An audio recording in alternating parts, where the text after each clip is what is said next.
हरियाणा के चुनाव की तरह दिल्ली चुनाव में भी दिखाएंगे सीएम भजनलाल अपना जादू। बीजेपी ने बनाया स्टार प्रचारक। आइए पूरी जानकारी देते हैं आपको इस पर। राजस्थान के मुख्यमंत्री भजनलाल शर्मा भारतीय राजनीति में अपनी अलग पहचान और अद्भुत कार्यशैली के चलते देश भर में चर्चाओं का केंद्र बने हुए हैं।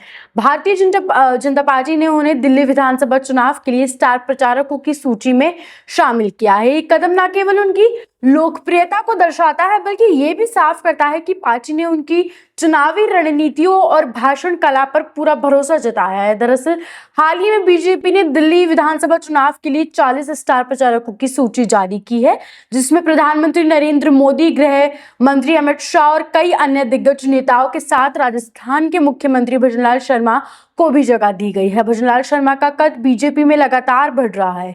इसके पीछे उनकी अद्वितीय चुनावी रणनीति और जनता के बीच मजबूत पकड़ को कारण माना जा रहा है। चाहे हरियाणा हो या राजस्थान, उन्होंने हर बार अपने प्रचार से पार्टी के लिए जीत सुनिश्चित की है। भजनलाल शर्मा ने हाल ही में हरियाणा विधानसभा चुनाव में अपनी प्रचार की क्षमता का प्रदर्शन किया था। उन्होंने वहां 6 विधानसभा सीटों पर प्रचार किया, जिनमें से 4 सीटों पर बीजेपी को शानदार जीत हासिल हुई। इसी तरह राजस्थान में हुए उपचुनाव के दौरान भी उनकी रणनीतियों ने कमाल दिखाया। 7 सीटों पर उनके प्रचार के बाद बीजेपी ने 5 सीटों पर जीत दर्ज की। ये दिखाता है कि उनकी लोकप्रियता सिर्फ राजस्थान तक सीमित नहीं है बल्कि देश के अन्य राज्यों में भी उनका प्रभाव है। भजनलाल शर्मा के प्रचार की सबसे बड़ी खासियत उनकी जमीनी पकड़, सीधा संवाद और सटीक मुद्दों को जनता के सामने रखने की कला है।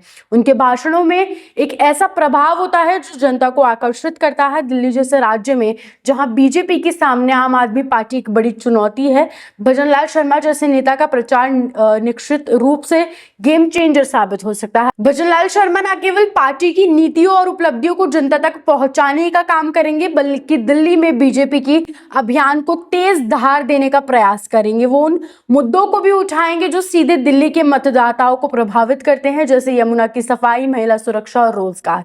राजस्थान के मुख्यमंत्री बनने के बाद भजनलाल शर्मा ने अपने नेतृत्व क्षमता से न केवल राज्य बल्कि राष्ट्रीय स्तर पर भी खुद को स्थापित किया है। उनके काम करने का तरीका और जनता से जुड़ाव उन्हें अन्य नेताओं से अलग बनाता है। पार्टी का उन्हें बार बार अलग अलग राज्यों में प्रचार के लिए भेजना इस बात का प्रमाण है कि भजनलाल शर्मा अब राष्ट्रीय राजनीति में एक मजबूत चेहरा बन चुके हैं। दिल्ली चुनाव बीजेपी के लिए बहुत अहम है। आम आदमी पार्टी के प्रभाव को चुनौती देने और कांग्रेस के वोट बैंक को खिसकाने के लिए पार्टी ने सभी रणनीतियां दाव खेलने शुरू कर दिए हैं। ऐसे में भजनलाल शर्मा का दिल्ली की चुनावी जंग में उतरना बीजेपी के लिए एक मजबूत रणनीति का हिस्सा है। अब देखने वाली बात यह होगी कि क्या हरियाणा और राजस्थान की तरह दिल्ली में भी उनका जादू चलेगा। इस पर आपके क्या विचार है, हमें कमेंट करके जरूर बताएं और बने रहें राजस्थान वन के साथ।